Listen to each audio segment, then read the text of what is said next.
একটা totally ideological regime থেকে আরেকটা আইডিওলজিক্যাল রেজিমে আসার জন্য গণতন্ত্র এটা ভালো প্রক্রিয়া না। যে একদম মৌলিক পর্যায়ে সংস্কারের জন্য এটা গণতান্ত্রিক প্রক্রিয়ায় এই মৌলিক পর্যায়ে সংস্কারটা সম্ভব না। কোরআনের শাসন পদ্ধতি চায় না এমন কেউ এখানে নাই। আমার আলোচনার যে বিষয়টা মূলত এটা হচ্ছে সুপিরিয়রিটি অফ শরিয়া ওভার ডেমোক্রেসি, এটা হচ্ছে মূলত আলোচনার বিষয়। তবে এই আলোচনাটা এটাকে আপনারা মানে এটা আমার ব্যক্তিগত পড়াশোনা এবং পর্যালোচনা থেকে আমি আলোচনাটা করছি। এটাকে কেউ কোনো কিছুর বিরুদ্ধে নিয়েন না। বাকি এই পয়েন্টটা আমাদের জন্য এখন ইম্পর্টেন্ট এই কারণ এখন আমরা একটা ট্রানজিশন পিরিয়ডের মধ্যে দিয়ে যাচ্ছি। সেখানে বিভিন্ন ধরনের আলাপ হাজির থাকার দরকার আছে। আজকে আলহামদুলিল্লাহ একটা সংস্কারমুখী, সবখানে চারিদিকে সংস্কারের আওয়াজ, সেইখানে আলোচনাটা আমি এই জন্য করতেছি যাতে করে আমাদের ইসলামী শরিয়ার যে পার্সপেক্টিভ এটা যেন টেবিলে হাজির থাকে। ঠিক আছে না? আলোচনার টেবিলে এটা যেন হাজির থাকে। একটা দীর্ঘ সময় জুড়ে এটা নিয়ে কোনো আলোচনা নাই। এটা নিয়ে কোনো কেন বর্তমান ওয়েস্টার্ন ডেমোক্রেটিক সিস্টেমের চেয়ে আমাদের ইসলামী সিস্টেম এই যে শাসন ব্যবস্থার মধ্যে অনেক কারেকশন দেয়, আমাদের ইসলামী যে শরিয়া সিস্টেম এটা কেন আরো বেশি জনকল্যাণমূলক, এমনকি অমুসলিমদের জন্য জনকল্যাণমূলক, more than secular Democratic system. আমি খুব স্পষ্ট করে বলতেছি, ইসলামী যে শরিয়া যে নীতিমালা ইসলাম দেয়, সেই নীতিমালাগুলো অমুসলিমদের জন্যও এটা আরো বেশি জনকল্যাণকর, more than secular Democratic system. তো এই বিষয়গুলো আমাদের আলোচনায় থাকতে হবে। একটা সময় পর্যন্ত আলোচনাগুলো আমরা করতে পারতাম না, কিন্তু এখন আমরা আলোচনাগুলো করব। বিভিন্ন ফোরামে আলোচনাগুলো আমরা করব, বিভিন্ন জায়গায় আমরা আমাদের এই সলিউশনগুলোকে আমরা প্রেজেন্ট করব। ঠিক আছে না? তো যার কারণে আমার এই আলোচনাটা মূলত এই জন্য কোনো কারো খণ্ডনে না, বরং এই আলোচনাটা হচ্ছে একটা আলোচনা যেন আমাদের আলোচনার টেবিলে সবসময় থাকে। এই জন্য ইসলামী শরিয়া যে কেন বেটার এবং বেস্ট, এই আলোচনাটা যেন সবসময় থাকে। এবং এখানে আপনারা যারা আছেন অধিকাংশই আপনারা বিভিন্ন জায়গায় ক্যাম্পাসে মহল্লায় দাওয়াতি কাজ করে থাকেন। সুতরাং আমার মনে হয় যে আমি আপনাদেরকে যদি কিছু ইনপুট দেই এটা অনেক বেনিফিশিয়াল হবে ইনশাআল্লাহ তাআলা। তো মূলত রাষ্ট্র সংস্কারের আলোচনা চলছে, এই সময় যেন আমাদের এই ইসলামী শরিয়ার বিষয়গুলো টেবিলে থাকে। এটাকে আমরা শরিয়ার আমি বলছি না এখন, এটাকে আমি কোরআনের শাসন বলছি, কারণ মানুষ এটা বোঝে। শরিয়া শব্দটা অনেকেই বোঝে না, সুতরাং এটাকে আমরা কোরআনের শাসন পদ্ধতি বলবো। ঠিক আছে? আচ্ছা, এখন প্রথমে আমি শুরু করব যেহেতু আমরা একটা ট্রানজিশন পিরিয়ডের মধ্যে যাচ্ছি যেখানে বিভিন্ন ধরনের রাজনৈতিক আলাপ আসছে, তো এইখানে একটা জিনিস আপনাদের আমি দৃষ্টি আকর্ষণ করতে চাই, সেটা হচ্ছে যে ছাত্র জনতা গণ অভ্যুত্থানটা হয়ে গেল, এটা কিন্তু আমাদেরকে অনেক কিছু শিখিয়ে দিয়ে গেছে, যেটা অনেক বই পড়ে আমরা শিখতে পারতাম না। ঠিক কি না? অনেক কিছু আমরা চোখে দেখে শিখেছি, অনেক কিছু আমরা প্র্যাকটিক্যালি শিখেছি, মাঠে থেকে শিখেছি। অনেক কিছু আমরা যেগুলো ঘন্টার পর ঘন্টা লেকচারে আমরা শিখতে পারতাম না, অনেক বই পড়ে আমরা শিখতে পারতাম না, সেই বিষয়গুলো আমরা শিখে ফেলেছি। তার মধ্যে কয়েকটা 3-4টা পয়েন্ট আমি আপনার সামনে উল্লেখ করতে চাই। সেটা হচ্ছে, এক নম্বর হলো প্রফেসর ডক্টর ইউনূস নিঃসন্দেহে একজন মেধাবী মানুষ। এ ব্যাপারে কারো কোনো সন্দেহ আছে? এই মেধাবী মানুষটা কি কখনো শাসক হতে পারতেন যদি গণতান্ত্রিক প্রক্রিয়া আসতেন? এনিওয়ান? তার মানে গণতান্ত্রিক প্রক্রিয়ায় মেধাবী মানুষদের, সৎ এবং যোগ্য মানুষদের শাসকের পর্যায়ে আসার সম্ভাবনা আমি কম বলবো, কম। ঠিক আছে না? কম। 2 নম্বর হচ্ছে, যদি সংবিধানকে সংস্কার করতে হয়, মৌলিক সংস্কার, রাষ্ট্রের মৌলিক পর্যায়ে সংস্কার করতে হয়, সেটা কি গণতান্ত্রিক প্রক্রিয়া সম্ভব ছিল নাকি এখন সম্ভব? এখন সম্ভব, ঠিক কিনা? এখন সম্ভব। এটা গণতান্ত্রিক প্রক্রিয়ায় রাষ্ট্র কাঠামো, সংবিধান, বিভিন্ন পলিসি পর্যায়ে যে মৌলিক পরিবর্তন, সেটা সম্ভব না, যেটা আমরা এখন বুঝতে পারতেছি। এখন এগুলো সংশোধনের আলাপ আসছে, আরো হয়তো আসবে।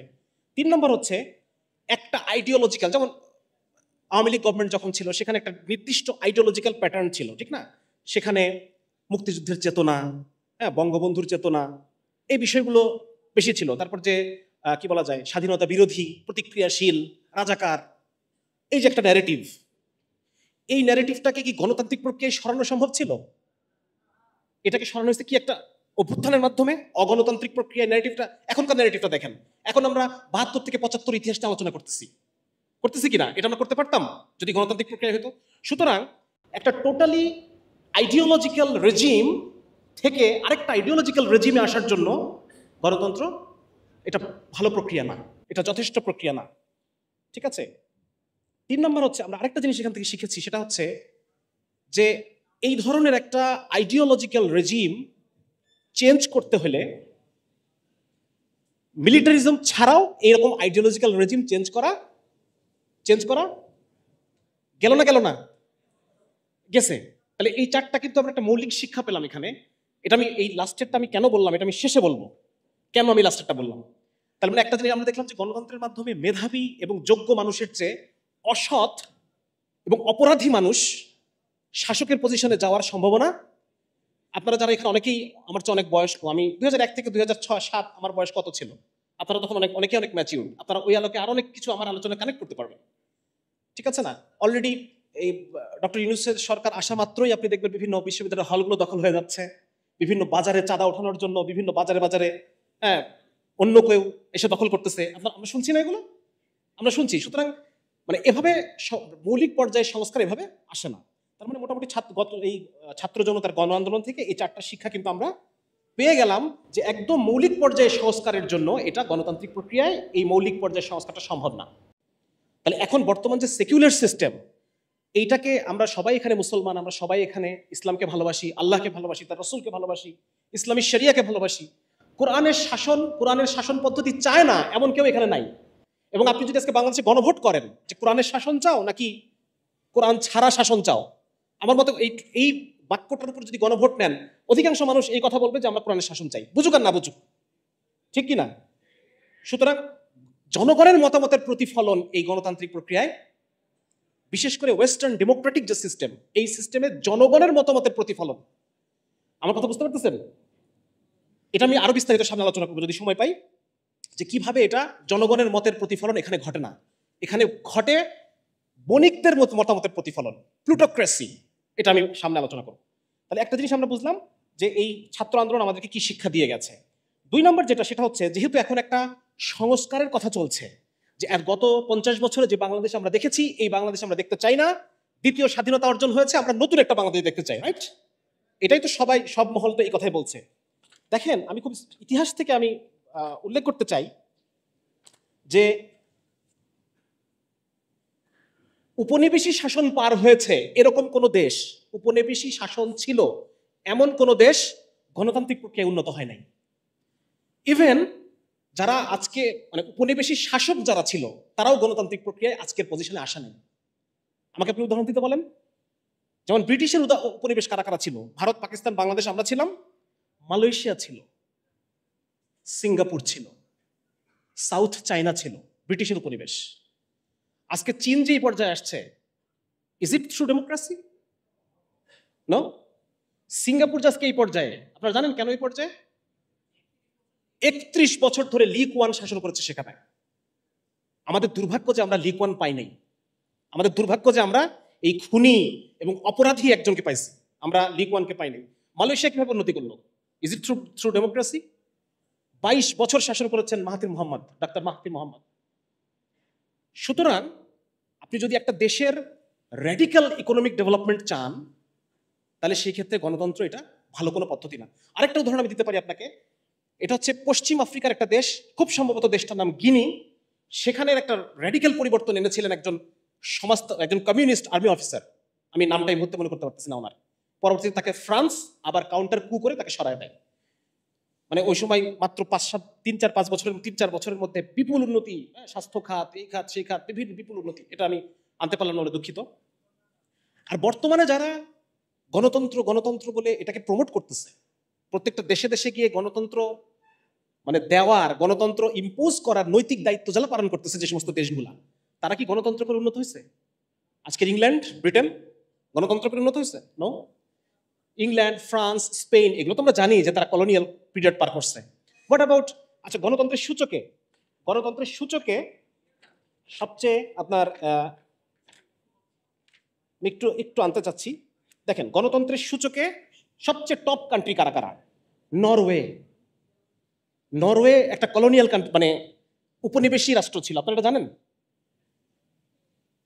ডেনমার্ক এবং নরওয়ে মিলে একটা দেশ ছিল, এবং এটাকে বলা হয় ড্যানো নরওয়েজিয়ান কলোনিজ। এবং তারা বিভিন্ন জায়গায় কলোনি স্থাপন করছে, এবং ওই কলোনিয়াল টাইমে যে সম্পদের অবাধ প্রবাহ তাদের দেশে, ওইটার মাধ্যমে তারা উন্নত হয়েছে। তারা গণতন্ত্র করে উন্নত হয় নাই।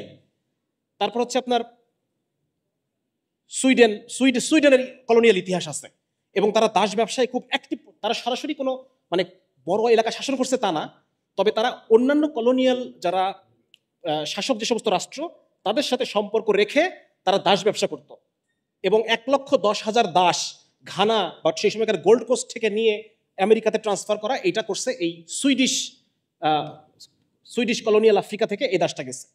তার মানে আমরা বুঝতে পারলাম যে আজকে যারা গণতন্ত্র করে যারা সবখানে গণতন্ত্র দেওয়ার মহান দায়িত্ব পালন করছে, তারা ডেনমার্ক, এই 5টা দেশের মধ্যে Norway, Finland, Sweden, Iceland, Denmark. ফিনল্যান্ডের ইতিহাস হচ্ছে, ফিনল্যান্ড তাদের নর্দার্ন ফিনল্যান্ডে সামি পিপল, একটা তাদের বড় এলাকার মধ্যে একটা উপজাতি, একটা মাইনরিটি কমিউনিটি আছে, তাদেরকে ক্রমাগতভাবে তাদেরকে শোষণ এক্সপ্লয়টেশন করার মধ্য দিয়ে ফিনল্যান্ড তাদের যে সম্পদ আজকে যে, এবং একটা জিনিস হচ্ছে অনেক উদাহরণ দেন যে তাহলে পরে এই সমস্ত উন্নত দেশে গণতন্ত্র কিভাবে ফ্রুটফুল হচ্ছে। আপনি বলতেছেন যে কলোনিয়াল পিরিয়ডে যারা ইকোনমিক ট্রানজিশনের মধ্যে দিয়ে যাচ্ছে সেখানে এটা মানে এরা ফ্রুটফুল হচ্ছে না, কিন্তু উন্নত বিশ্বে ফ্রুটফুল কিভাবে হচ্ছে।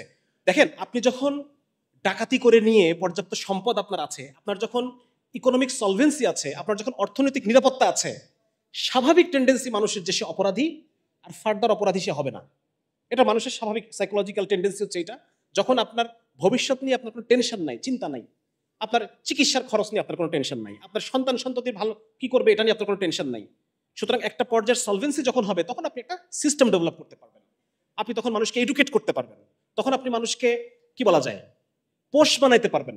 কিন্তু যে সমস্ত দেশগুলার ইকোনমিক সিকিউরিটি নাই, যে সমস্ত দেশগুলো একটা ইকোনমিক ট্রানজিশনের মধ্য দিয়ে যাচ্ছে, যে সমস্ত এলাকায় মানুষ অপরাধ প্রবণ, মানুষ এখনো মানুষের মধ্যে শিক্ষা দীক্ষা নাই, এই সমস্ত এলাকায় এই জিনিসটা মোটেই ফাংশন করবে না, সেটা আমরা দেখলাম। এবং যে সমস্ত দেশ উপনিবেশিক যে করুণ অবস্থা, সেখান থেকে আজকে ইকোনমিক কি বলে এটাকে ইমার্জিং টাইগার বলা হয় যাদেরকে, সিঙ্গাপুর, মালয়েশিয়া, এই সমস্ত দেশগুলো তারা উন্নত হওয়ার পিছনে গণতন্ত্রের কোনো অবদান নাই, বরং সেখানে এই জিনিসটা কাউন্টার প্রোডাক্টিভ। কিভাবে আমি আপনাদেরকে সামনে দেখাবো ইনশাআল্লাহ। তাহলে এখানে একটা আলোচনা আমি করলাম, যেখানে আমি এটা আপনাদেরকে দেখানোর চেষ্টা করলাম যে মূলত আজকে যে রাষ্ট্র সংস্কারের কথা হচ্ছে, টেবিলে এই আলোচনাটা থাকতে হবে যে this is not the fruitful way. এই আলোচনাটা যেন থাকে টেবিলে। আজকে যারা সমন্বয়ক আছেন, আজকে যারা সংস্কারের কথা বলছেন, তাদের প্রতি আমার মেসেজ হচ্ছে এটা, আপনারা এই আলোচনাটা টেবিলে রাখেন যে গণতন্ত্র ট্রানজিশন পিরিয়ডের জন্য এটা একটা ব্যর্থ সিস্টেম। এখানে এক শয়তান গিয়ে মানে একজন এক অপরাধী দল গিয়ে আরেকজন আসে, সে একই রকম ভাবে অপরাধ করে, যেই যায় লঙ্কায় সেই হয় হনুমান, এটা হচ্ছে সেই সিস্টেম। আচ্ছা, এবার আমি 3 নম্বরে যে বিষয়টা আমি আলোচনা করতে চাই সেটা হচ্ছে মূলত দেখা যাচ্ছে আমাদের মুসলিমদের মধ্যে দুটো অংশ আছে, যারা কেউ গণতান্ত্রিক প্রক্রিয়ার মধ্য দিয়ে ইসলামের শাসনটা বাস্তবায়ন করতে চায়, আবার আমরা একদল বলছি না, গণতান্ত্রিক প্রক্রিয়া কখনোই সম্ভব না। হ্যাঁ, এটাকে আমরা আলাদা একটা দিন বলছি, যেটা একটা আলাদা লাইফস্টাইল, একটা আলাদা দিন, এবং এটা এই গণতান্ত্রিক সিস্টেম এটা কুফর, এরকম বিভিন্ন আলোচনা আমরা করে থাকি, আমরা জানি এটা আছে। তো মূলত এখানে মূল প্রবলেমটা কোথায়?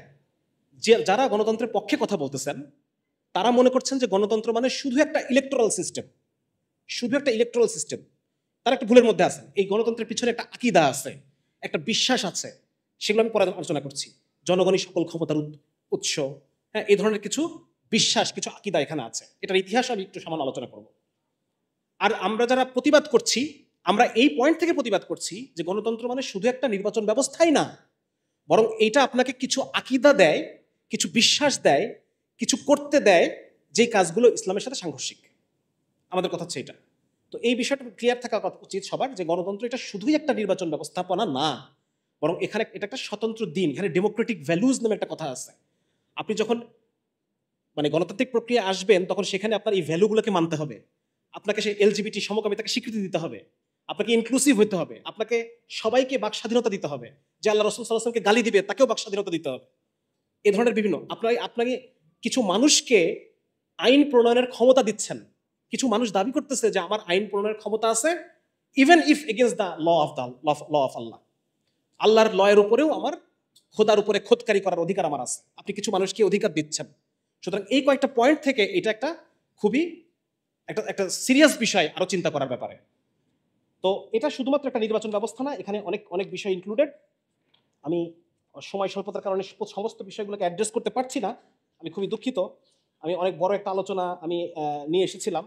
মূলত গণতন্ত্র একটা ফুল প্যাকেজ। এখানে একটা জিনিস থাকে, সেটা হচ্ছে প্লুরালিটি বা ইনক্লুসিভনেস, যেটা আমি কেবল আলোচনা করলাম, যে আপনার সমাজের সবাইকে, কেউ যদি মানে পশুকামীও হয়, কেউ যদি শিশুকামীও হয়। আপনি জানেন কিনা জার্মানিতে এখন পশুকামীদের আলাদা সংগঠন আছে, তাদের আলাদা ম্যাগাজিন আছে, হ্যাঁ, পেডোফাইল তাদের তাদের একটা ভয়েস আছে, আপনাকে সবাইকে কথা বলতে দিতে হবে, সে যেই হোক, ঠিক আছে? সুতরাং এখানে একটা প্লুরালিটির ব্যাপার আছে, দুই ইনক্লুসিভনেস ব্যাপার। 2 নম্বর হচ্ছে গ্লোবালাইজেশন, মানে আপনি পশ্চিমা বিশ্বের সমস্ত চিন্তা চেতনাকে আপনি বিনা প্রশ্নে মেনে নিচ্ছেন। এটা আরেকটা প্রবলেম, এটা মেনে নিতে আপনি কমিটেড, আপনি কমিটমেন্ট করছেন যে আপনি মানবেন, ঠিক আছে না? 3 নম্বর হচ্ছে যে আমাদের নারীদেরকে পুঁজিবাদী বিভিন্ন এজেন্ডার অংশ বানিয়ে নেওয়া, যেহেতু পশ্চিমা বিশ্বের প্রেসক্রিপশন মানতে আপনি কমিটেড, সো আপনি যখন একটা ডেমোক্রেটিক বলতেছেন যে আমি ডেমোক্রেটিক ওয়েতে আমি আসবো, সুতরাং এটা আর শুধু নির্বাচন ব্যবস্থা নাই, এটা মেনে নেওয়ার সাথে সাথে আপনার উপরে আরো কিছু জিনিস ইম্পোজ করা হয়েছে। সুদ ভিত্তিক যে অর্থনীতি, সেটার বাধ্যবাধকতা, সুদ যে খারাপ এটা আজকে শুধু ইসলামের আলোচনা না, এটা পশ্চিমা বিশ্বে যারা নন মুসলিম যারা ইকোনমিস্ট তারাও এগুলো নিয়ে কথা বলতেছেন যে সুদের প্রবলেম আছে, হ্যাঁ, ইনফ্লেশনের পিছনে এই আছে, সমাজে যে ওয়েলথ গ্যাপ বেড়ে যাচ্ছে এটার পিছনে এর এর একটা ভূমিকা আছে। আরেকটা বিষয় হচ্ছে ব্যবসাকে লেসেস ফেয়ার অর্থনীতি যেটাকে বলা হয়, ব্যবসাকে কোনো নিয়ম কানুনের অধীনে বাধা যাবে না, ব্যবসাকে ফ্রি করে দিতে হবে। এটা আমি আরো বিস্তারিত সামনে একটু আলোচনা করবো। তো মোট কথা এটার মেনে নেওয়া, এটাকে যখন আপনি মেনে নিচ্ছেন, এটার মধ্যে যখন আপনি আসছেন, তখন আপনি শুধু একটা ইলেকট্রাল সিস্টেমকেই মেনে নিচ্ছেন না, আপনি আরো অনেক কিছুকে মেনে নিচ্ছেন, যে বিষয়গুলো একটা কমপ্লিট প্যাকেজ, এবং অ্যাজ এ প্যাকেজ এটা ইসলামের সাথে সাংঘর্ষিক। আচ্ছা, এবার একটা দেখি যে এই গণতান্ত্রিক ব্যবস্থার উৎপত্তি কিভাবে। আপনাদের বিরক্ত লাগতেছে? মানে সারাদিন অনেক জটিল আলোচনা শুনছেন, তো এখন এটাও জটিল হয়ে যাচ্ছে। আমি আসলে মানে জটিলতাকে খুব বেশি সরল করতে পারতেছি না, তাড়াতাড়ি অনেকগুলো কথা বলতে হচ্ছে। আচ্ছা, তো এখন যেটা, যে এটার জন্ম কিভাবে, আপনারা যদি আমার অবাধ্যতার ইতিহাস বইটা পড়ে থাকেন, যারা পড়েছেন, অনেকে হয়তো যুবকরা পড়েছে, হয়তো এই বিষয়টা সম্পর্কে কিছুটা ধারণা আপনার হয়তো অলরেডি পেয়েছেন। মোট কথা হচ্ছে এই আলোচনাটা আপনারা পাবেন ড্যানিয়েল ফ্যাসফেল্ডের অর্থনীতিবিদদের যুগ বইয়ে। সেখানে আপনি আপনি দেখবেন যে পঞ্চদশ শতাব্দী থেকে, আগে ছিল দুইটা কমিউনিটি, একটা হচ্ছে যারা শাসক কমিউনিটি, জমিদার রাজা, আরেকটা ছিল যারা সার্ফডম, যারা কাজ করে খায়, হ্যাঁ, মানে মানে প্রডিউসার, যারা কৃষক, তারপর হচ্ছে কামার কুমোর, এই ধরনের মানুষ এরা ছিলেন, শিল্পী, বিভিন্ন শিল্পদ্রব্য তৈরি করে। পঞ্চদশ শতাব্দী থেকে যখন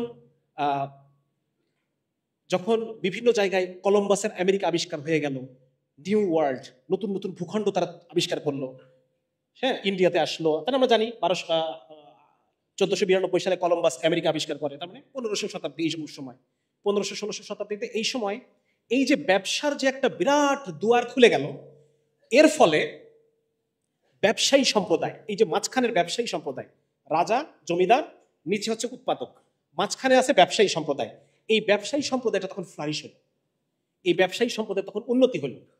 উন্নতি হওয়ার ফলে এই ব্যবসায়ী সম্প্রদায়কে বিভিন্ন ট্যাক্স আরোপ করা হতো, বিভিন্ন নিয়মকানুন আরোপ করা হতো। কিছু নিয়মকানুন আরোপ করতো চার্চ, কিছু নিয়মকানুন আরোপ করতো জমিদাররা, বিভিন্ন ধরনের ট্যাক্স, উৎসবের কর, এই কর সেই কর, এক জেলা থেকে আরেক জেলায় ব্যবসা করবে, সেখানে বিভিন্ন ধরনের ট্যাক্স। তো এর ফলে ব্যবসায়ীদের যে সুযোগ, এটা সংকোচন হয়ে যাচ্ছিল, যার কারণে জমিদারদের সাথে, রাজাদের সাথে এবং চার্চের সাথে ব্যবসায়ীদের একটা ক্ল্যাশ তৈরি হলো, একটা ক্ল্যাশ। এবং এই ক্ল্যাশটাকে দূর করার জন্য কি করতে হবে, জমিদার এবং চার্চের যে একটা সিস্টেম, জমিদার রাজা চার্চ, এটা পুরোটাকে ফেলাই দিতে হবে। এই পুরোটাকে যদি ফেলে দিই, তাহলে আমার ব্যবসাটা কি হয়ে গেল, ওপেন হয়ে গেল, ঠিক কিনা? সেই সময় ইউরোপের দুটো জিনিস হয়, একটা হচ্ছে রেনেসা হয়, নতুন নতুন চিন্তা চেতনা, এগুলো এগুলো আসতে থাকে, মানে মূলত ধর্মকে অস্বীকার করে মানুষ কেন্দ্রিক চিন্তা চেতনা। আগে বলা হয়তো যে জান্নাত পাওয়া এটা জীবনের লক্ষ্য, এখন বলছে না, জান্নাত পাওয়া না, মানুষের সুখী জীবনের লক্ষ্য। এইরকম কিছু চিন্তার ট্রানজিশন হয় রেনেসা টাইমে। আর 2 নম্বর হচ্ছে ওই টাইমটাতেই গুটেনবার্গ প্রেস আবিষ্কার করে। প্রেস, আগে তো আমরা জানতাম যে হাতে হাতে কপি করা হতো, এখন প্রেস আবিষ্কার হলো। তাহলে এই রেনেসার যে ধর্মহীন চিন্তা চেতনা এবং প্রেসের আবিষ্কার, এই দুটা মিলে ব্যাপকভাবে তাদের এই চিন্তাগুলা ছড়ায় পড়লো, বইপত্র, নাটক লেখা হলো, ছবি আঁকানো হলো প্রচুর পরিমাণে, রেনেসা পেইন্টিং, এগুলোর মধ্য দিয়ে তাদের আইডিওলজিগুলো প্রকাশ, মানে তারা করতে থাকলো। এবং মজার ব্যাপার হচ্ছে এই যে সমস্ত দার্শনিকরা এই টাইমটাতে, রেনেসা টাইমে, এরপরে যে পরের যে সিকোয়েন্স, সেটা হচ্ছে এনলাইটেনমেন্ট পিরিয়ড বলা হয়, রেনেসার চিন্তাগুলো আরো বেশি কনসলিডেট, আরো বেশি সুন্দর হলো এই টাইমটাতে। তো এই সময়ে যে সমস্ত দার্শনিকদেরকে আমরা দেখি, এরা অধিকাংশ ব্যবসায়ী, অধিকাংশ 2-4 মিলছে না, 2-4 মিলছে। তাহলে এই দেখেন অধিকাংশই এইখানে ব্যবসায়ী, এবং এই ব্যবসায়ী দার্শনিকরা তখন নতুন নতুন আইডিওলজি দিতে থাকলো। তারা অর্থনৈতিক বিভিন্ন দর্শন দিল, আইনের বিভিন্ন দর্শন দিচ্ছে। তারা বলতে চাচ্ছে যে ধর্মের কারণে এতদিন ধরে মারামারি হচ্ছে, অতএব ধর্মটাকে ব্যক্তিগত পর্যায়ে রেখে দাও। এতদিন পর্যন্ত রাজা যে ছিলেন, রাজা কোন ক্ষমতার বলে শাসন করে? বলা হচ্ছিল রাজা চার্চের অনুমোদন ক্রমে গডের প্রতিনিধি হিসেবে শাসন করে। লেজিটিমেসির কারণ কি? গড। এখন এরা বলতেছে, এনলাইটেনমেন্ট ফিলোসফি দার্শনিক, এই ব্যবসায়ী দার্শনিক যারা, তারা বলতেছে নো, যেহেতু আমরা বলতেছি মানুষের সবার উপরে মানুষ সত্য, তাহার উপরে নাই, সুতরাং গডের লাইসেন্স পাইয়ে রাজা শাসন করবে আমাদেরকে, এটা হবে না। লাইসেন্স নিতে হবে কোথা থেকে? জনগণ থেকে। কি থেকে? সবার উপরে মানুষ সত্য। সুতরাং গড সকল ক্ষমতার উৎস না, জনগণই সকল ক্ষমতার উৎস। বোঝা গেছে ব্যাপারটা? 2 নম্বর হচ্ছে সেই সময় তাহলে তিনটা জিনিস আমাদেরকে এই সময় মিলাইতে হবে। এনলাইটেনমেন্ট পিরিয়ডে তিনটা জিনিস আসছে। একটা জিনিস হচ্ছে লিবারেল অর্থনীতি, 2 নম্বর হচ্ছে লিবারেল ডেমোক্রেসি, এবং 3 নম্বর হচ্ছে লিবারেল ইথিক্স। এই তিনটা জিনিস আমাদেরকে, মানে এই তিনটা মিলে লিবারেলিজম। এই লিবারেলিজম জিনিসটা আমাদের বুঝতে হবে। লিবারেলিজম জনক মনে করা হয় জন লককে, জন লক। এবং এই জন লক এটা ইন্টারেস্টিং ক্যারেক্টার। এনাকে যদি আপনি খুব ভালো করে জানেন, তাহলে আপনি গণতন্ত্র, লিবারেলিজম এসব কিছুর অর্থ বুঝে ফেলবেন। আসলে জন লক উনি বলতেছেন যে প্রত্যেকটা মানুষের 3টা মৌলিক অধিকার আছে। 3টা মৌলিক অধিকার, একটা হচ্ছে life, liberty, property. Life, liberty, property. তাহলে 3টা কথা বললো, লাইফ, লিবার্টি, প্রপার্টি। মজার ব্যাপার হচ্ছে এই জন লকের রয়্যাল আফ্রিকান কোম্পানিতে দাস প্রথা, যারা দাস সাপ্লাই করতো আফ্রিকা থেকে আমেরিকাতে, এই রয়্যাল আফ্রিকান কোম্পানিতে তার একটা শেয়ার হোল্ডার ছিল। এবং শুধু তাই না, সে লাইফ লং তিনি শেয়ার হোল্ডার ছিলেন, এবং একাধিকবার তিনি এটাকে রিনিউ করছেন, মানে তার শেয়ার হোল্ডারশিপটা থেকে সে একাধিকবার। তাহলে দেখেন, একদিকে সে বলতেছে লিবার্টির কথা, লাইফের কথা, প্রপার্টির কথা, আরেকদিকে সে ঠিক এই জিনিসটাই, মানে লিবারেলিজম জিনিসটাই এটা, এটা ইউনিফর্ম কোনো কিছু না। আজকে আপনি বলতেছেন ডেমোক্রেসি মানে গণতন্ত্র, সত্যি কত সুন্দর শোনা যাচ্ছে না? মানে সবার সম্মতিতে, সবার অংশগ্রহণে, কত সুন্দর। কিন্তু আসলে আসলে ব্যাপারটা এটা না। এটা আমি সামনে আলোচনা করবো। তাহলে এই দেখেন, তাহলে ওই সময়ে ব্যবসায়ীদের সাথে যে একটা ক্ল্যাশ, ব্যবসায়ীরা তখন চেষ্টা করলো যে কিভাবে আমাদের মাথা থেকে এই আপদ বিদায় করা যায়। আপদ বিদায় করতে হলে 1 নম্বর হচ্ছে আমাদের ধর্মকে অস্বীকার করতে হবে। ধর্মের যে একটা অথরিটিকে অস্বীকার করতে হবে। তখন তারা ধর্মের অথরিটিকে অস্বীকার করলো। সেই সময় বিভিন্ন ধরনের নাস্তিকতাপন্থী বিভিন্ন রকম চিন্তা চেতনা, মানে সমাজে, মানে গডের যে একটা অথরিটি ছিল সেটাকে শেষ করে দিয়ে জনগণের অথরিটিকে তুলে আনা হলো।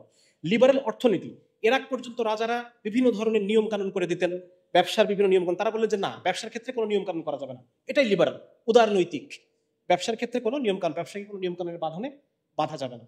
আরেকটা হচ্ছে এই যে এখন এতদিন পর্যন্ত ঈশ্বরের অনুমোদন ক্রমে রাজা শাসন করতেন, তাহলে এখন তো আমরা রাজাকে ফেলে দিলাম, এখন তো আমরা জমিদারদেরকে ফেলে দিলাম, এখন শাসন করবে কে? এখন কে শাসন করবে? এখন যে শাসন করবে সে যেন ব্যবসা বান্ধব হয়, সে যেন কি হয়?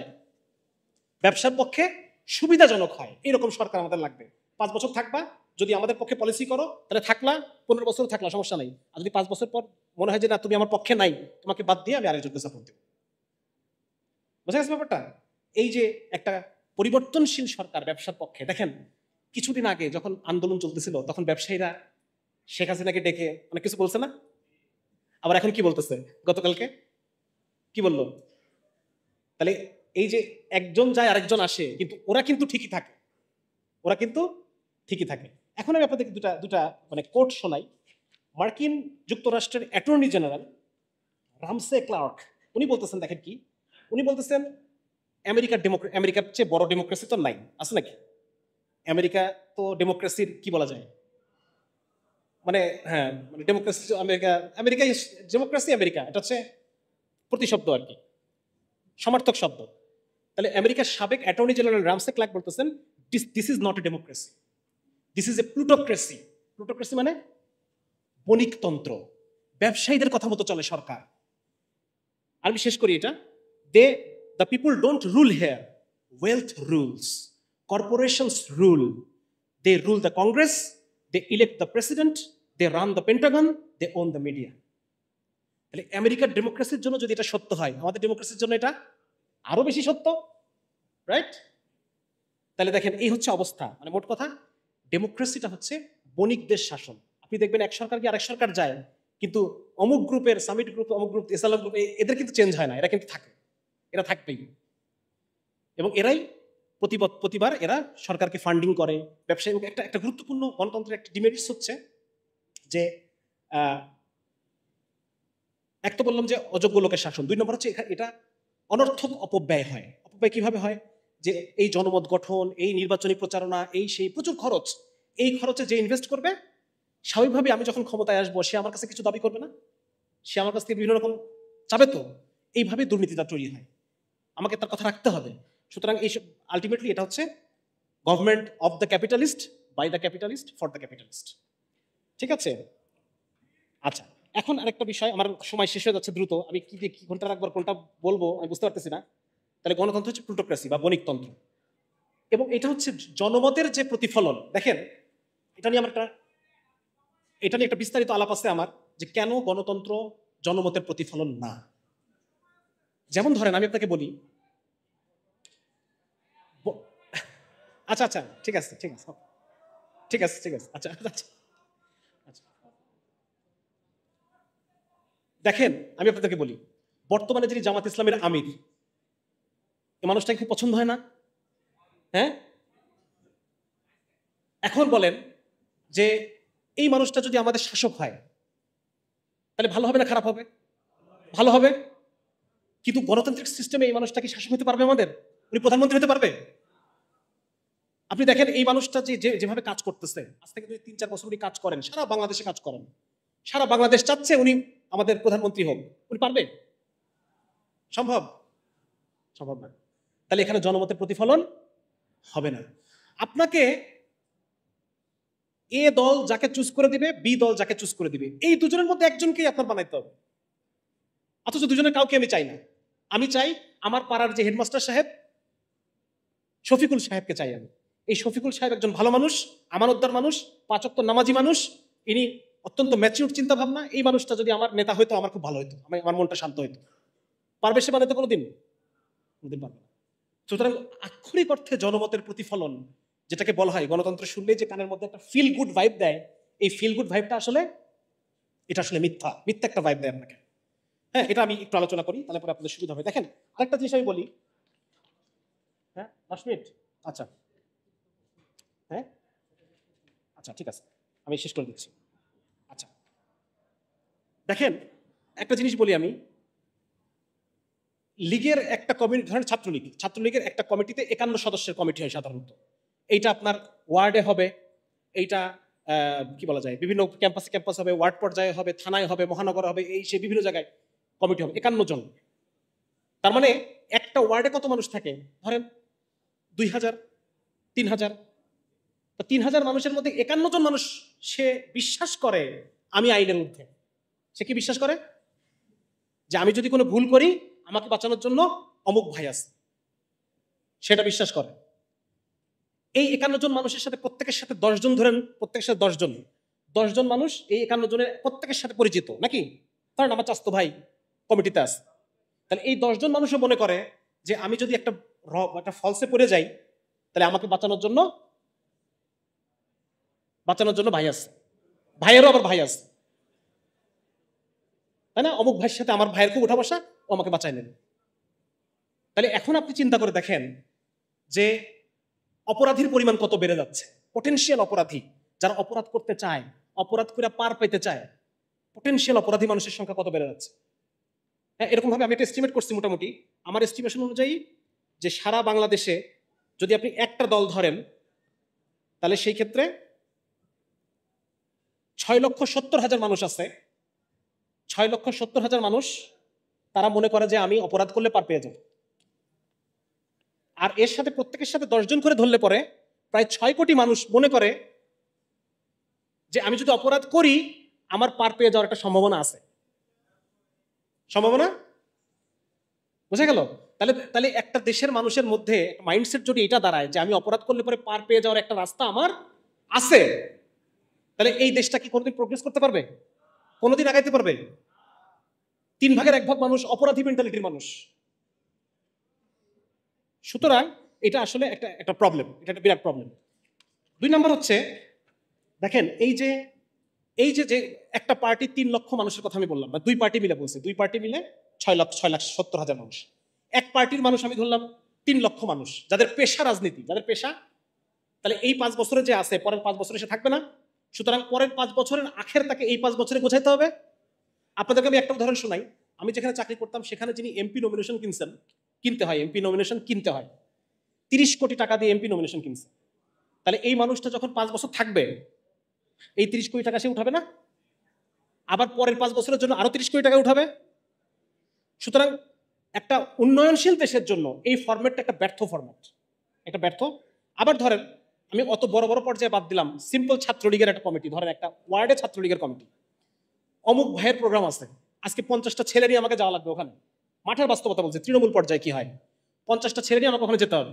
এখন এই 50টা ছেলেকে আমি নিয়ে যাব, এদের ভাড়া আছে না, এদের একবেলার খাবার আছে না, পানি আছে, সিগারেটের বিল আছে, সিঙ্গারার বিল আছে।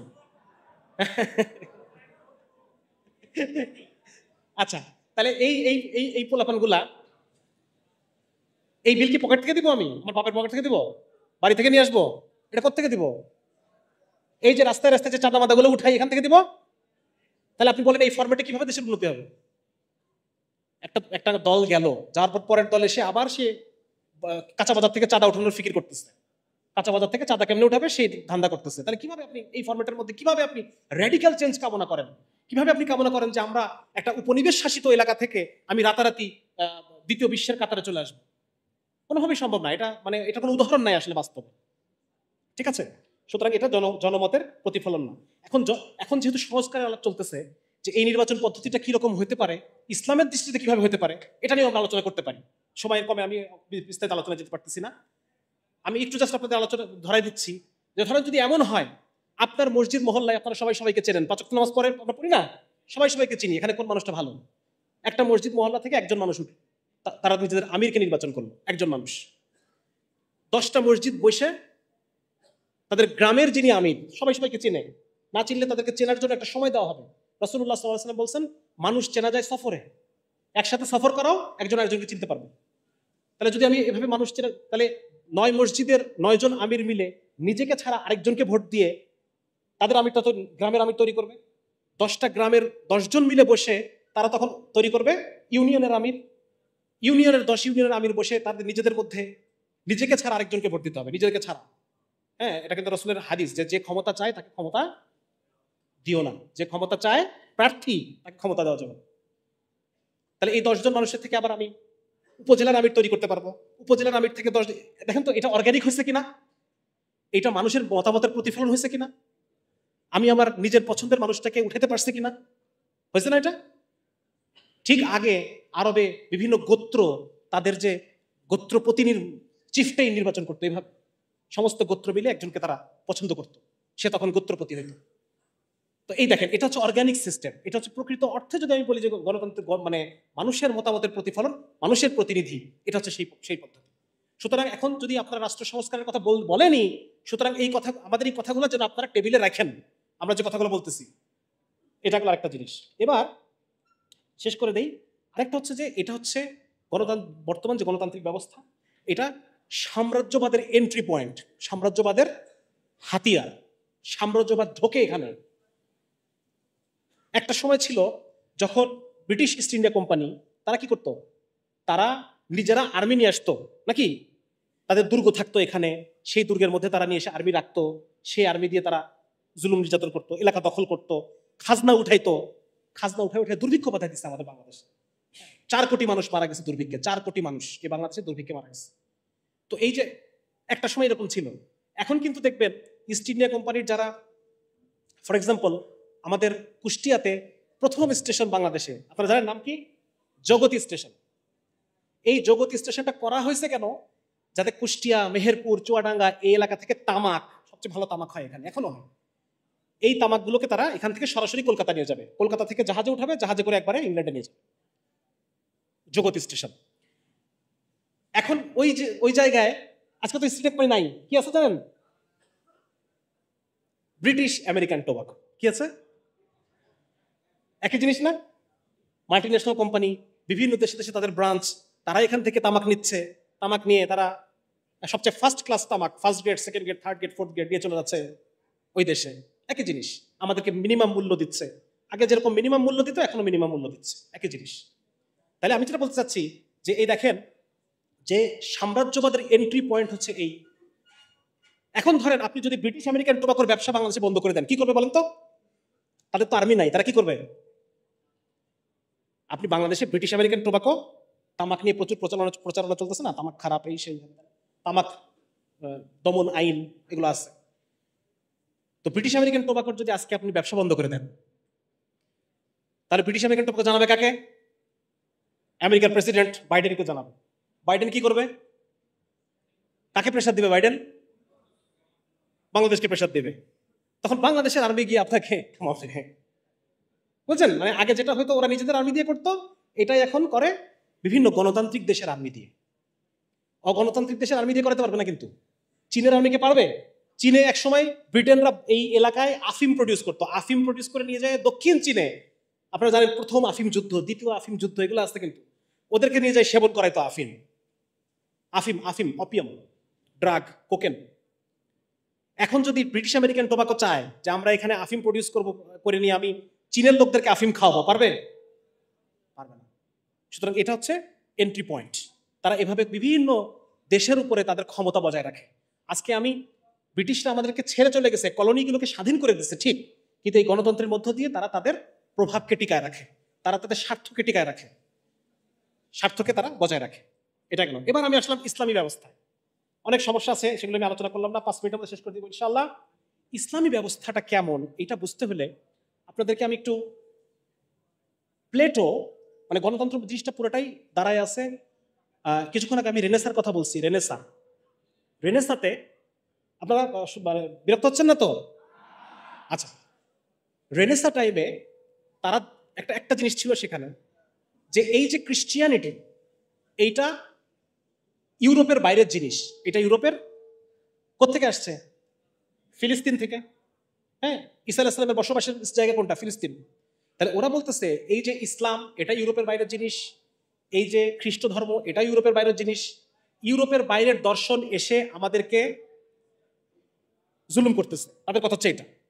সুতরাং এদের সবাইকে বাদ দিয়ে let's go back to our classical age. আচ্ছা, কোনো সমস্যা হচ্ছে মনে হয় এখানে?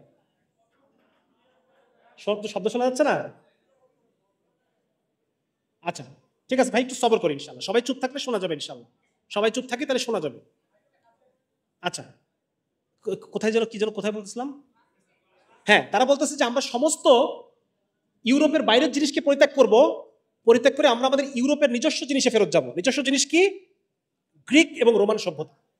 সুতরাং গ্রিক এবং রোমান সভ্যতায় কোন রাষ্ট্র ব্যবস্থা ছিল? এই গণতান্ত্রিক সিস্টেমের মতো একটা সিস্টেম ছিল। হুবহু এই গণতান্ত্রিক সিস্টেম না, মোরাললেস কিছুটা।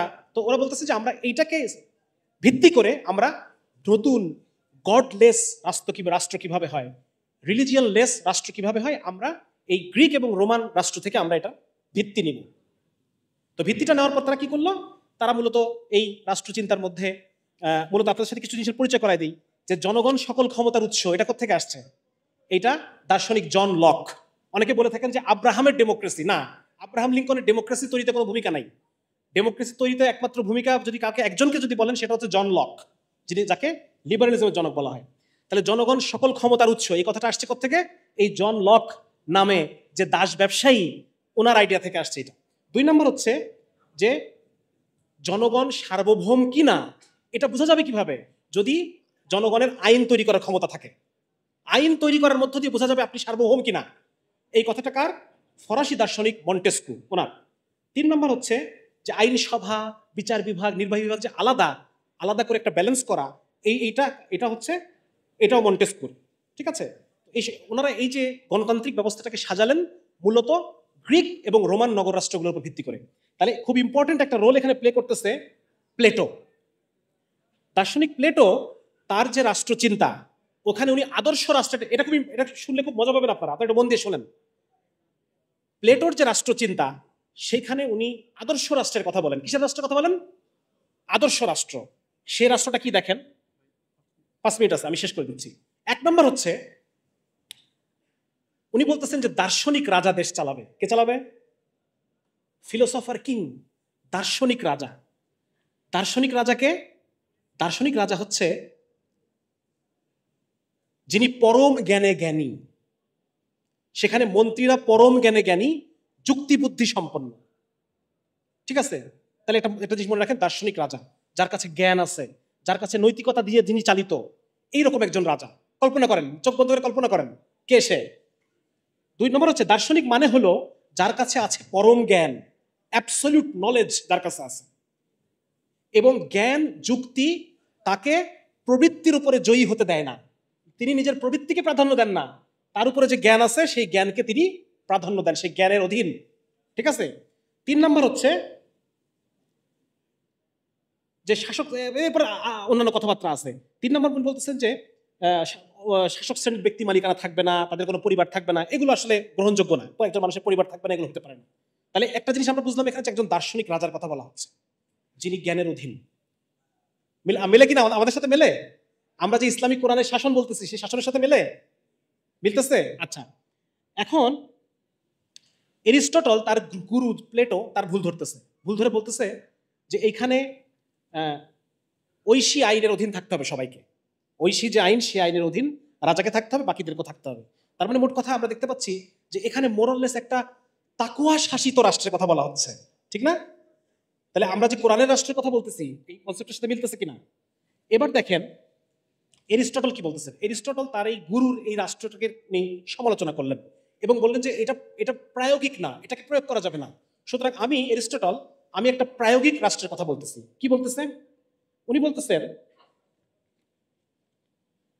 যে একজন জ্ঞানী রাজা থাকবে, নৈতিক রাজা, যিনি নৈতিকতা ও আইন দ্বারা পরিচালিত, এবং এই রাষ্ট্রের লক্ষ্য হচ্ছে জনস্বার্থ, ন্যায়, সমৃদ্ধি এবং সবার কল্যাণ।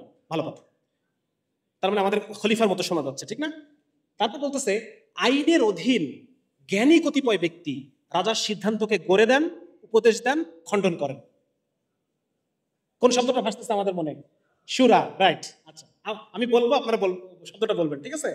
3 নম্বর হচ্ছে জনগণ রাজার আনুগত্যে সম্মতি দেয় আইনের শর্তে। হ্যাঁ, ঠিক আছে, ভেরি গুড। আচ্ছা, তারপর বলতেছে যে এরিস্টটল সেই সময়কার প্রাচীন গ্রিক যে নগর রাষ্ট্র, সেই নগর রাষ্ট্রের 158টা সংবিধান উনি রিভিউ করে উনি এই রাষ্ট্রের চিন্তাটা উনি পেশ করতেছে। উনি বলতেছে সাধারণ শিক্ষায় শিক্ষিত জনগণ, সাধারণ শিক্ষায় শিক্ষিত জনগণ। বলেন তো আমাদের, বলেন কি? এলম ফরজ। আচ্ছা, ভালো কথা। জনগণ সামরিক চরিত্রের জনগণ। ন্যায়ের একটা কমন মান থাকবে সবার, ন্যায়ের একটা কমন মান থাকবে জনগণের। তাকওয়া, ঠিক আছে। এখানে কতিপয়তন্ত্র মানে কয়েকজন মিলে দেশ চালানো, এবং রাজতন্ত্র এবং গণতন্ত্র সবকিছুর এলিমেন্ট থাকবে। শুরাও থাকবে, খলিফার অ্যাবসলিউট পাওয়ারও থাকবে, শুরাও থাকবে, জনগণের বায়াতও থাকবে, সব থাকবে, ঠিক আছে। উনি বলতেছেন পরেরটা হলো পদ গ্রহণে আগ্রহ কম, ঠিক আছে। আচ্ছা, ঠিক আছে। তারপরে হচ্ছে স্থায়িত্বের প্রবণতা। এই সরকারটার একটা স্থায়িত্বের প্রবণতা থাকবে, বিনা কারণে বৈধ খলিফার বিরুদ্ধে বিদ্রোহ করা নাজায়েজ, রাইট। আচ্ছা, ঠিক আছে। এবার বলতেছে এই রাষ্ট্রটা হবে সাংবিধানিক রাষ্ট্র, আইন দ্বারা নিয়ন্ত্রিত রাষ্ট্র। কোন আইন? ফাইন, ঠিক আছে। এবং সর্বত্র একটা মধ্যপন্থা রাখা হবে। কি রাখা হবে? মধ্যপন্থী অভিমত, ঠিক আছে। যেমন শাসকদের সম্পদ মধ্যপন্থায় থাকবে। প্লেটো বলছিল শাসকদের কোনো সম্পদ থাকবে না, আর ইনি বলতেছেন থাকবে, মধ্যপন্থা থাকবে।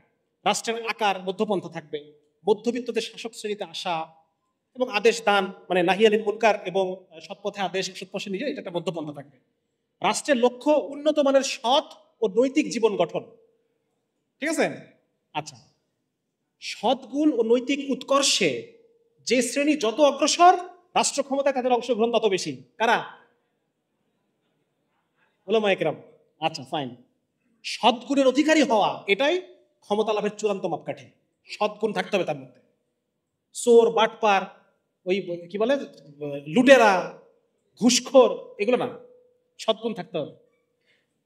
আচ্ছা, কোন শ্রেণী যদি সম্পদালাও হয়, সৎগুণ না থাকলে তার শাসনে অংশ নাই। তাহলে আমরা বুঝলাম সংবিধান ও আইনের শাসন। এবং আইনের শাসনটা কেমন? যে আইন স্বার্থ নিরপেক্ষ, কোন আইন সেটা? আল্লাহর আইন। সার্বজনীন, সার্বভৌম সে আইন। আচ্ছা ফাইন, নৈতিকতা এবং আইন দুটাই লাগবে। আচ্ছা ভালো কথা, আইনই ন্যায়, যে আইনের ভিত্তি নৈতিকতা। রাষ্ট্র একটা নৈতিক প্রতিষ্ঠান, সরকার হচ্ছে আইনের খাদেম, সেবক। সরকার আইনের খাদেম। আইনই জনগণ এবং শাসকের মাঝখানে চুক্তি, ঠিক আছে না? আবু বকর রাদিয়াল্লাহু যখন খলিফা হয়েছে তখন কি বলছেন? যে আপনাকে বায়াত দিচ্ছি একমাত্র কোরআন এবং হাদিস অনুসারে চালাবেন, এই শর্তে, আইনের শর্তে, এছাড়া আপনার সাথে কোনো সম্পর্ক মানে অন্য কোনো ভিত্তি নাই। সুবহানাল্লাহ, সুবহানাল্লাহ, শরিয়া মানার শর্তে। আর হচ্ছে সুশীল সমাজ, তারা নিশ্চিত করবে রাষ্ট্র আইনের প্রাধান্যে চলছে কিনা। এবং ওয়েস্টার্ন একাডেমিশিয়ানরা দেখাইছেন যে ইসলামের পুরা ইতিহাস জুড়ে ওলামায়ে কেরাম যদিও রাষ্ট্রের বাইরে ছিলেন, শাসনের বাইরে থাকতেন, কিন্তু তারা একটা পায়াস অপোজিশন হিসেবে, pious opposition party, pious opposition party হিসেবে তারা সবসময় শাসককে নসিহা করা, শাসককে প্রতিবাদ করা, এটা ওলামায়ে কেরাম সবসময় জারি রাখছে।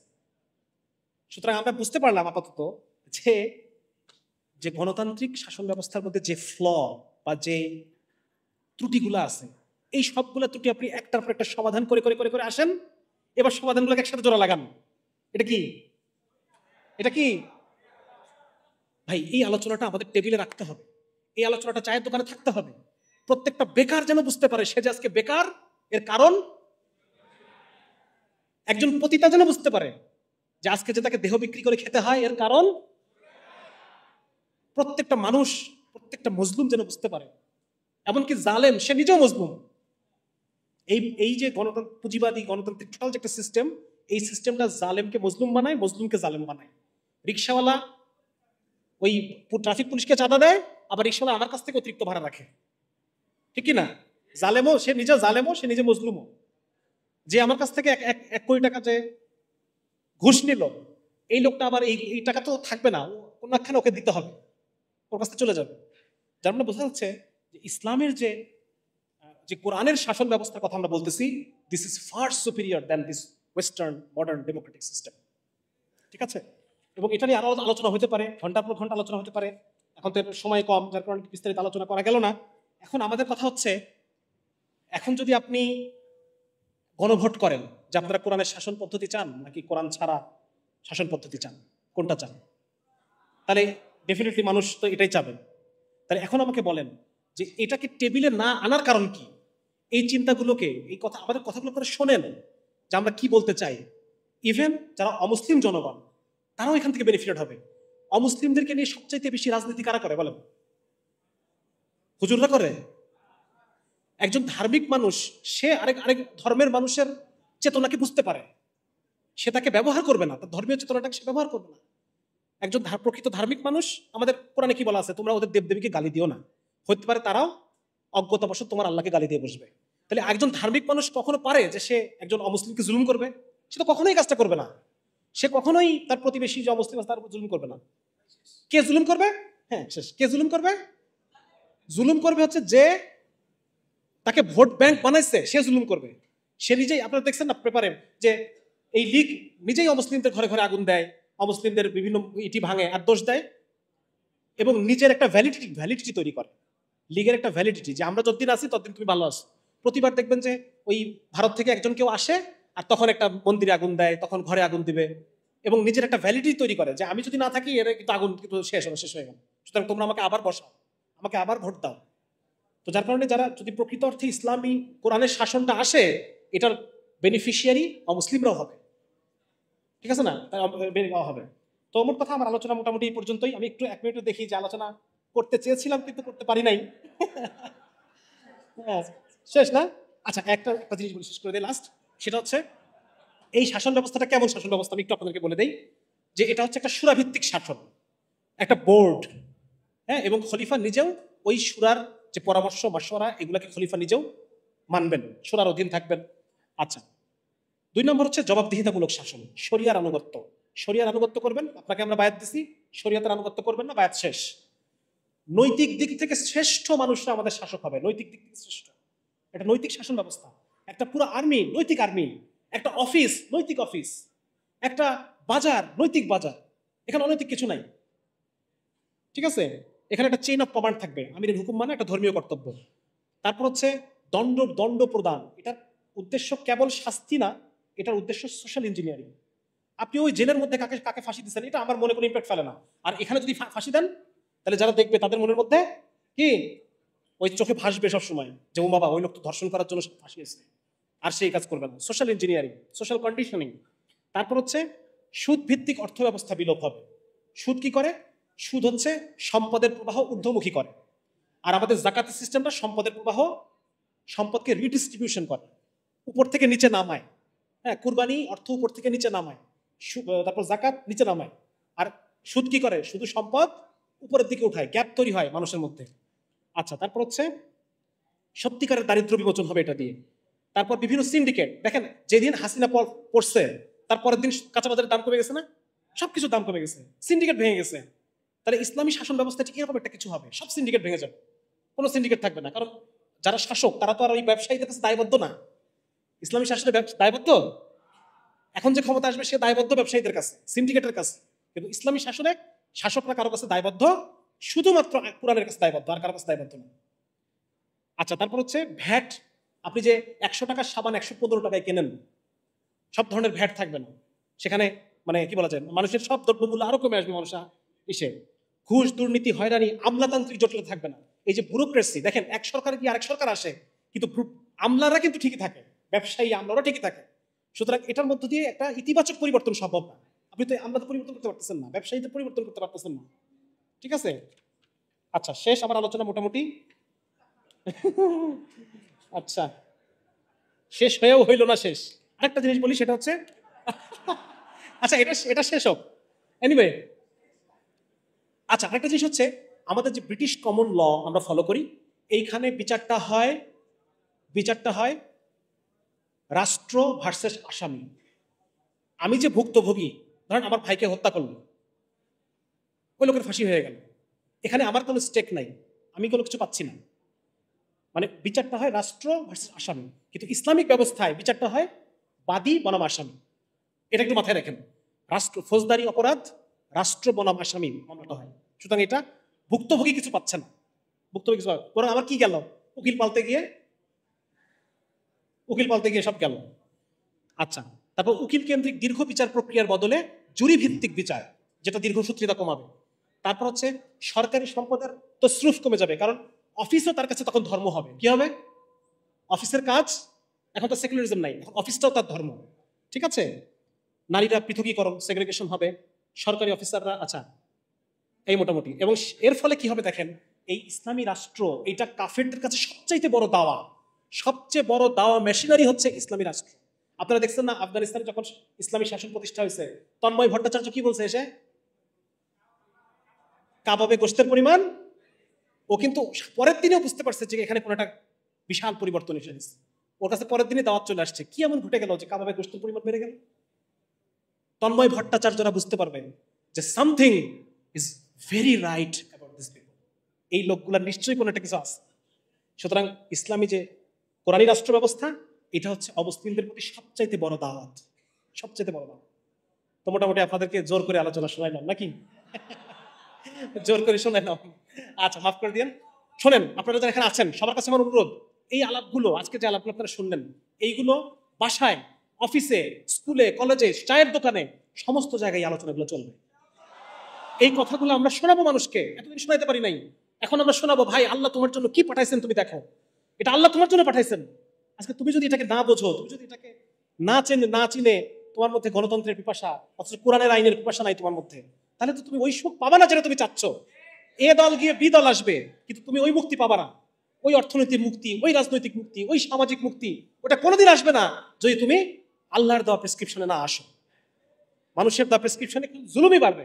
এই কথাটা আমরা সবাইকে বোঝাবো ভাই ইনশাল্লাহ। আজকের এই অনুষ্ঠান থেকে সবাই এইটুকু নিয়ে যান, টেক অ্যাওয়ে মেসেজ হচ্ছে যে আমরা কোরআনে রাষ্ট্রের যে ব্যবস্থাপনা, এইটা সম্পর্কে জ্ঞান অর্জন করব এবং এই দাওয়াত আমরা প্রত্যেকটা মানুষের কাছে পৌঁছায় দেব। সেই সাথে আরেকটা কথা শেষ করে দেই, সেটা হচ্ছে আমি এই ছাত্র আন্দোলন থেকে শেখা 4 নম্বর পয়েন্টটা কি বলছিলাম, কারো মনে আছে? মিলিটারিজম। একটা ideological regime can be changed by not by militarism but by also non-violent defiance বা নন ভায়োলেন্ট অ্যাক্টিভিজম, এটার মধ্য দিয়েও একটা রেজিম, হ্যাঁ রক্ত ঝরবে, রক্ত নন ভায়োলেন্টও ঝরবে, নন মিলিটারি তো রক্ত ঝরবে, আমাদের 2000 ভাই শহীদ হয়ে গেছে, কিন্তু নন মিলিটারি অ্যাক্টিভিজমের মধ্য দিয়ে। সুতরাং কেউ যদি মনে করে যে আমরা ইসলামী রাষ্ট্রের কথা বলতেছি মানেই আমরা জঙ্গিবাদী, এটা একটা ভুল ধারণা। আমরা একটা কথা বলতেছি না, আমরা মিলিটারিজমের কথা বলতেছি না, আমরা সবাইকে জনমত গঠন করে আমরা একটা বৈপ্লবিক পরিবর্তনের মধ্য দিয়ে, ঠিক যেভাবে এই আগস্ট বিপ্লব ঘটেছে, ইনশাআল্লাহ তাআলা একদিন কোনো এক মাসে কোনো এক রমাদান বিপ্লব হবে ইনশাআল্লাহ, এবং সেই রমাদান বিপ্লবের মধ্য দিয়ে ইনশাআল্লাহ তাআলা আবার এই মানুষের কাছে সমস্ত মানুষের ইচ্ছা, সমস্ত মানুষের আকাঙ্ক্ষা, স্বপ্ন, এই কোরআনী রাষ্ট্র আমরা ইনশাআল্লাহ পাবো, আল্লাহ তৌফিক দিন। ঠিক আছে না? সুতরাং আমরা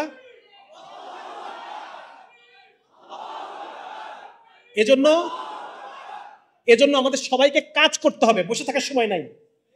সবাই যে কাজ করবো তো ইনশাআল্লাহ, করবো তো? আল্লাহ তাআলা আপনাদের সবাইকে কবুল করুন। আসসালামু আলাইকুম ওয়া রাহমাতুল্লাহি ওয়া বারাকাতুহু।